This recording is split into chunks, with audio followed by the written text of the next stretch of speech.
Hey everybody, Jake Reichbart here. Today I'm going to share with you a lengthy lesson excerpt. So have your guitars ready and we're going to have some fun together arranging a song. Perhaps you've seen some of my many hundreds of solo guitar arrangements I have here on YouTube, and the inspiration for these arrangements is right here behind me, as you can see.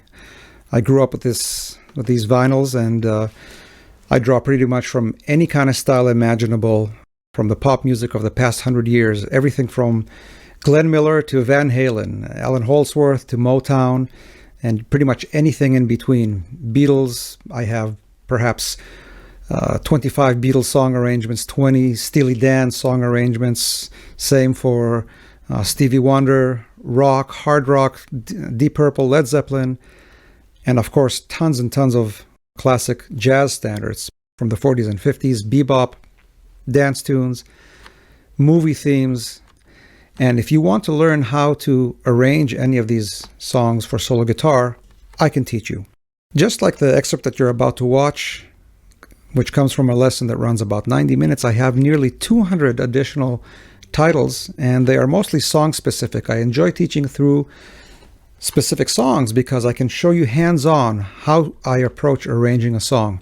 What's nice about these lessons is that I don't just tell you, do this and you're done, but rather I'll take you through 3 or 4 or 5 different ways to play the same passage. I'll work with you on dynamics, on articulation, and 100 other things that you cannot just put to paper. As I mentioned, these lessons run approximately 90 minutes. The introduction, which runs usually 15 minutes, focuses on the right hand and rhythm, and in this introduction I go through my 3 pillars of rhythmic arranging, the first principle being melody and bass only, the second being rhythmic arpeggiation, and the third, of course, the down stroke that I play with my right hand fingernails to produce that backbeat that everybody asks me about. Nevertheless, I do have 2 main method lessons. The first one, how to arrange any song for solo guitar, running 2 hours, and also an introduction to fingerstyle guitar and solo guitar arranging, running 2 hours and 40 minutes. The information about these lessons, the cost, my full lesson list, as well as a link to the full performance of the song that we're working on today is below in the information. So expand the information, take a look, and let's get started. So I start the tune with an introduction that is a very common introduction type in jazz, which is a 1, 6, 2, 5. And it's just a rhythmic introduction, and all the purpose of it is rhythmic, to introduce the rhythm to the song, and then to use it to start. It's strictly chordal. There's no really melody as such. From that standpoint, you can pick any chords that you'd like that comply with this, including chord substitutions. So let's take a look. A minor. Now in my original version, I played this. A minor to D9. However, if you play this portion of the chord of D9 without the D, you'll realize that you're playing an F sharp minus 7 flat 5. So which one is it? Well, it's both of them. It's whatever you want it to be. So you can play an F sharp minus 7 with D in the bass, and then it sounds like a D9. Or you can just play, as an F sharp minus 7 flat 5. Either way, here are some of the voicings that you can use. So of course, A minor. All these are inversions. You can play it in the open position as well. You can play the A minor with inside movements. In this case, I'm just holding a bar down on the 5th fret and playing little passages. You can do the same thing behind the bar.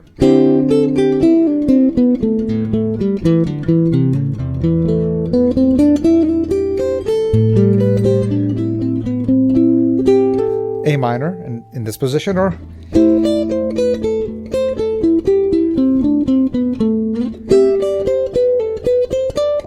what I'm doing now is extremely important in terms of the improvisation that we will see later, because Yes, it's good to know scales and bebop scales and scales up and down the neck, but when you play solo guitar, oftentimes I find that one very useful way to play improvisation is to find localized islands. This is an island. That's an island. This is an island. And in this island, find nearby notes that you can easily find in the fingering to play little melodies.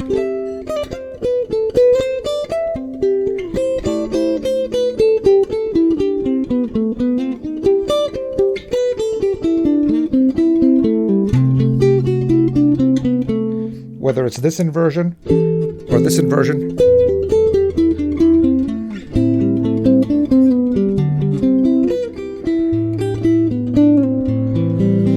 And that's a lot, or that's maybe 70 or 80% of what I use for improvisation. So we'll get to that in a little bit later. Well, that's my A minor chord. And then the second chord is a 6 degree. Assuming that this is the 1, we counting 1, 2, 3, 4, 5, 6. So that's your 6, F sharp minor 7 flat 5, which you can play here, here, or here, or here. And it's the same idea. Wherever you get to this chord,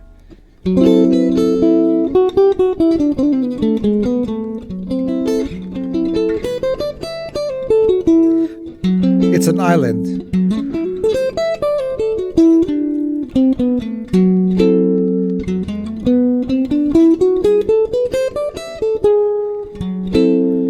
And try to play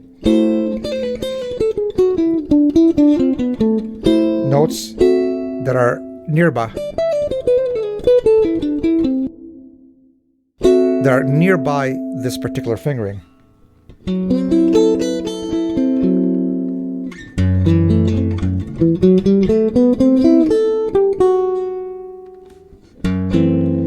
That is your 6 chord. The 2 chord is an interesting one because I played as a 7th chord, not a minor. So B7.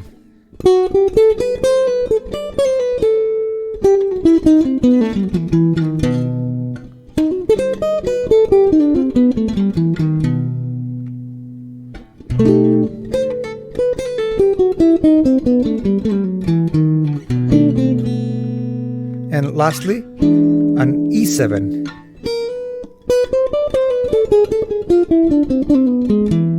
That sound. And again, look, I'm not playing scales.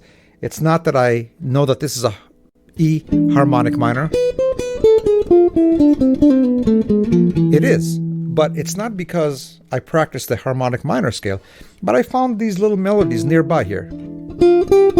I know that the chord is a flat 9 by nature. It's that kind of sound, but also has a 3. You can even throw the sharp 9 in there. This is not a scale to me, it's a movement in this area.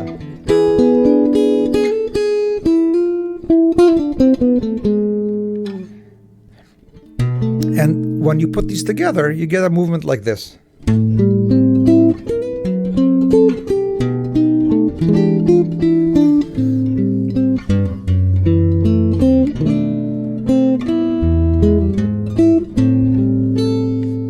So let's try to do a few of these.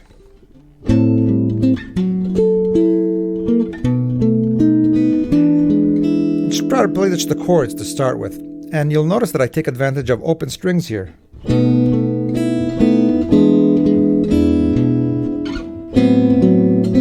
Even for the A.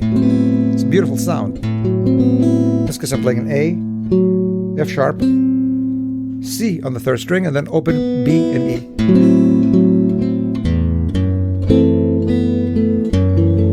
The F sharp is played like this. F sharp, E, A, open B, or C, and an E, and then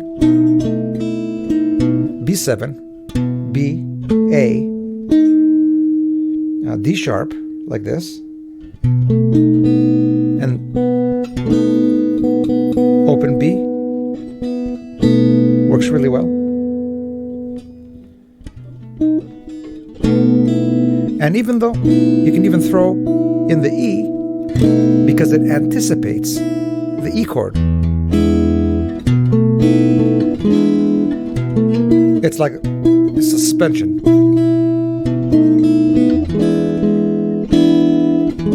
And here you have E, G sharp, D, open B, and E.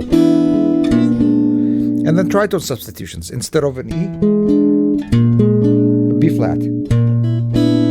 Even with the open strings, even though it sounds a little dissonant by itself. And in fact, I was going to say, let's add tritone substitutions for everything, but in fact, even the 6 can be changed into 7th.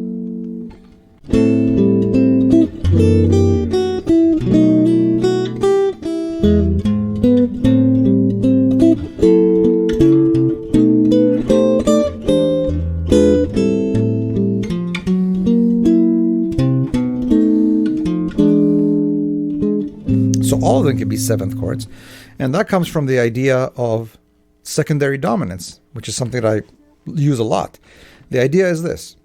This is our target chord, A minor. It can be preceded by its 5, which is going to be an E7. The E7 can be preceded by its 5, which is a B7. And the B7 can be preceded by its 5, which is an F sharp 7. So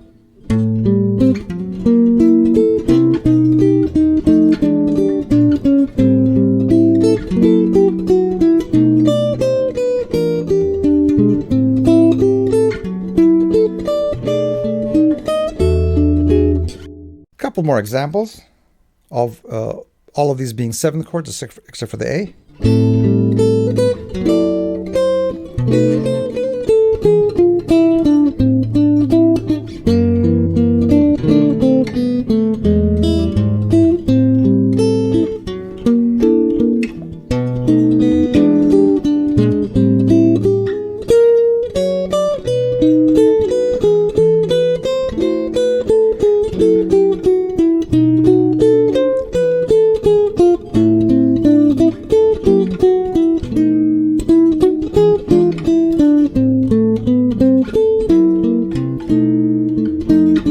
Okay, we talked about tritone substitutions.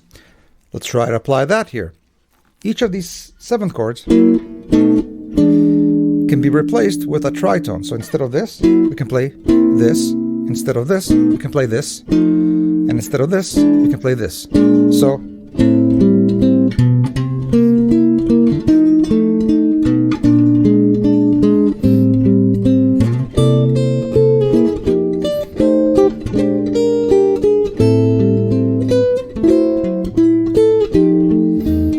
or you can blend them. Instead of playing all of them as tritone substitutions, play A, F sharp 7, F7, E7. It makes a much nicer chromatic movement in the bass.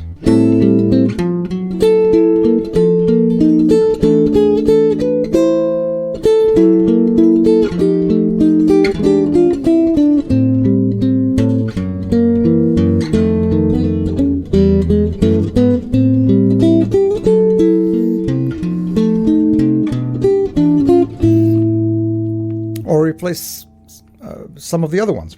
Play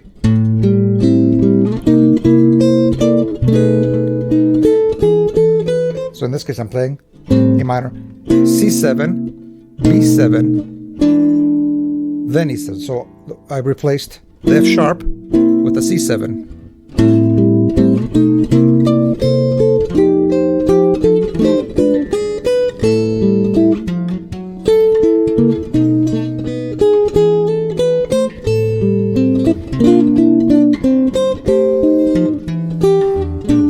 And every time I play these, it has a slightly different color. So in other words, they're all the same. Just like we talked about the melody before. They're all the same, and yet they're slightly different.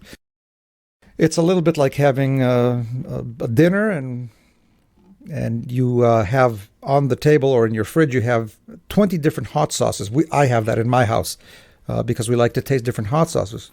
They're all kind of the same. They're all based either on cayenne pepper or habanero or jalapeno or whatever, but they're all basically the same, and yet each one is slightly different. So you're adding, every time you're playing this, you're adding a slightly different spice. A couple more, and then we'll finally get started with the melody. Play it a little bit more up to tempo, and maybe with a little bit of a backbeat to give it a little more context. A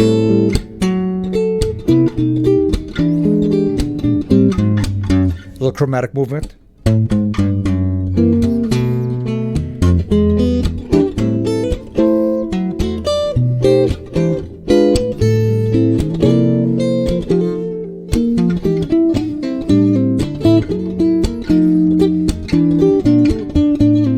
Notice that I'm also throwing a little blues melody, especially when I'm on the A minor.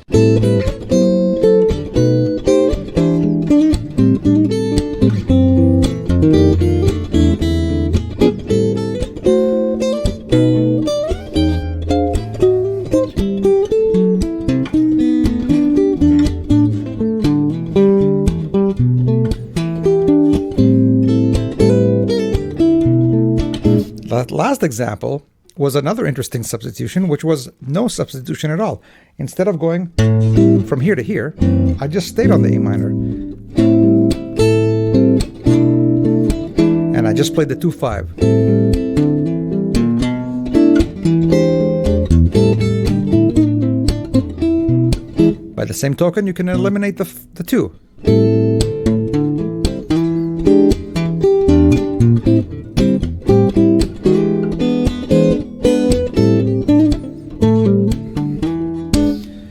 And mix and match as much as you can. You can play more chords, less chords, as long as you play that structure that essentially is a kind of a 1-6-2-5, even if you don't always play the 6, the 2, and the 5. Okay, a couple more, and then we'll get started.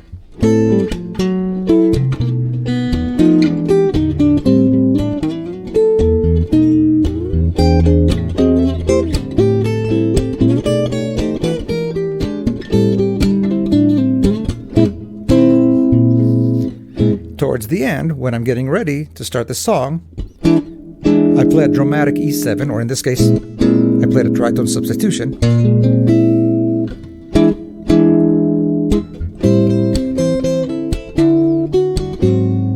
So now I'll do it one more time, but end the progression, getting ready to play the introduction.